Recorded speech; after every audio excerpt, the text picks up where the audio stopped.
अल्हम्दुलिल्लाहि रब्बिल आलमीन वस्सलातु वस्सलामु अला रसूलिल्लाह अशहदु अल्ला इलाहा इल्लल्लाह व अशहदु अन्न मुहम्मदन अब्दुहु व रसूलुहु अम्मा बाद फ़अऊज़ु बिल्लाहि मिनश शैतानिर रजीम बिस्मिल्लाहिर रहमानिर रहीम क़ाल फ़मा ख़त्बुका या सामिरिय्यु। मौज़ूद सामिनी किराम, कुरानी वाक़यात में से जिस वाक़े के बारे में आज हम बात करेंगे वो वाक़या है बनी इसराइल और बछड़े की इबादत का वाक़या।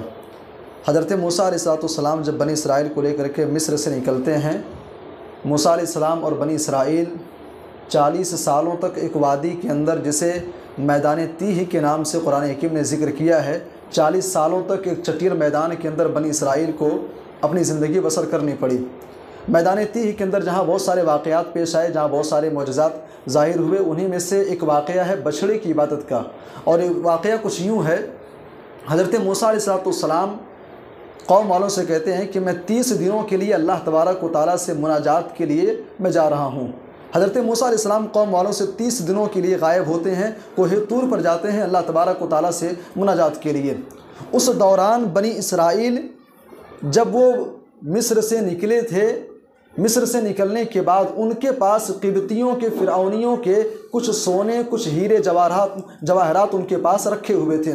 उन्होंने कहा कि भाई हमारे पास फ़िरऔनियों के जो हलाक हो गए हैं, जो मिटा दिए गए हैं, उनके जो हीरे हैं, जो जवाहरात हैं, जो सोने के सामान हैं, उस पर हमारा कोई हक़ नहीं है, वो हमारे लिए नाजायज़ हराम है।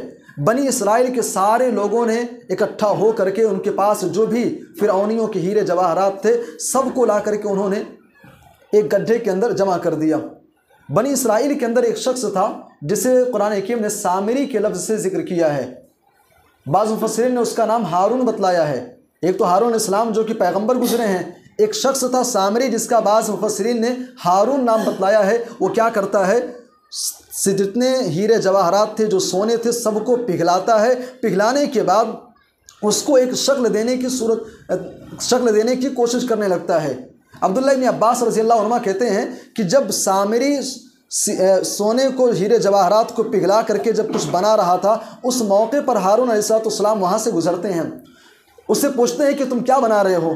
सामरी कहता है कि मैं ऐसी चीज़ बना रहा हूँ जो ना तो फ़ायदेमंद होगी, जो ना तो नुकसानदेह होगी। हारून अलैहिस्सलाम कहते हैं कि अल्लाह, जो भी चीज़ ये बना रहा है, अल्लाह इसके लिए आसानी फरमा और जो भी ये मांग रहा है इसको पूरा कर दे। अब हारून अलैहिस्सलाम को अंदाज़ा नहीं था कि आखिर ये बना क्या रहा है। बहरहाल उसने बनाया, बनाने के बाद उसने सोने और हीरे जवाहरात जो पिघला दिया था उसका एक बछड़ा वो तैयार करता है। बछड़ा तैयार करने के बाद कौम के लोगों के सामने खड़ा कर दिया और कहा कि ऐ मेरी कौम के लोगों, ये तुम्हारा माबूद है। हज़रत मूसा अलैहिस्सलाम 30 दिनों के लिए गए थे, 10 दिन मज़ीद उनको रुकना पड़ा, 40 दिन गुजर गए थे। उसने कहा कि ऐ मेरी कौम के लोगों, ये तुम्हारा माबूद है, ये मूसा का भी माबूद है। फ़नसिया, मूसा अलैहिस्सलाम भूल गए, उनको मालूम ही नहीं, अपने रब को भूल गए वो। यही तुम्हारा हकीकी माबूद है।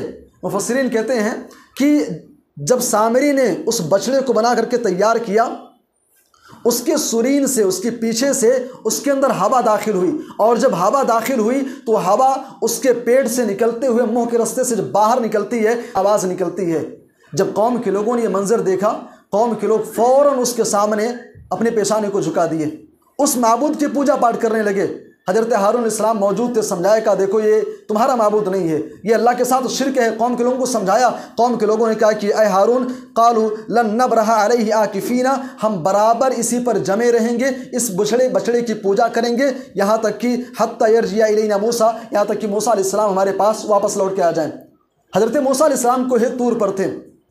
अल्लाह ने उनको बताया कि ऐ मूसा, तुम्हारी कौम ऐसा ऐसा कर रही है। सामरी ने उनको भटका दिया है, सामरी ने उनको गुमराह कर दिया है। हज़रत मूसा अलैहिस्सलाम तौरात की तख्तियाँ लेकर के कौम के पास आते हैं, और जब कौम के लोगों को इस हाल पर देखा, एक ज़माने तक उनको तौहीद की दावत दिया था, फ़िरौनियों से उनको निजात दिलाया, मैदान तीह के अंदर लाए, मुख्तलिफ़ किस्म के इनामात उनके ऊपर किए गए।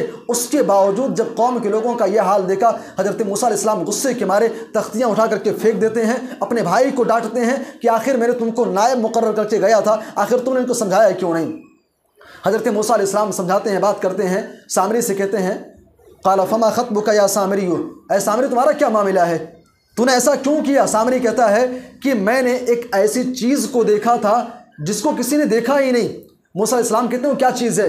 दरअसल मुफस्सिरीन कहते हैं कि जब हज़रत मूसा अलैहिस्सलाम बनी इसराइल को लेकर के दरियाए कुलज़ुम के पार होते हैं, फ़िरऔन और उसके लश्कर को तबाही का जब टाइम आता है, हज़रत जिब्रील अलैहिस्सलाम एक घोड़े पर सवार होकर के वहाँ से गुजरते हैं। घोड़े का पैर जहाँ पर पड़ता है, सामरी ने हज़रत जिब्रील अलैहिस्सलाम को उनके घोड़े को देखा था, जहाँ पर घोड़े का पाँव पड़ा था वहीं की मिट्टी को उसने उठा लिया था और उठा करके उसको ला करके उसी में मिला करके उसने बछड़े को बनाया था। हज़रत मूसा अलैहिस्सलाम बड़े नाराज़ हुए, गुस्सा हुए और सामरी को बद्दुआ देते हुए कहा कि ऐ सामरी जा, जब तक तू जिंदा रहे तो अपनी ज़बान से एक जुमला कहता रहे, ला मिसास ला मिसास ला मिसास, छूना नहीं छूना नहीं छूना नहीं।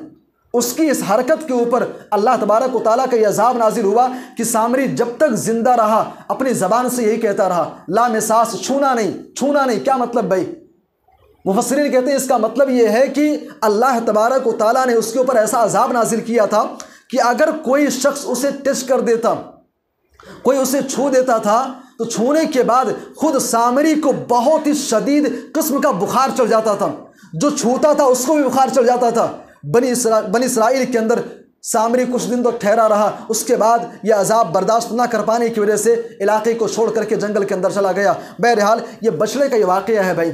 इस वाक़े के अंदर आप गौर करेंगे, बहुत सारी नसीहतें, बहुत सारी इबरतें हैं। अल्लाह से दुआ है कि अल्लाह हम सबको कुरान हकीम को पढ़ने, समझने और उस पर अमल करने की तौफीक अता फरमाए। आमीन तक़ब्बल या रब्बल आलमीन।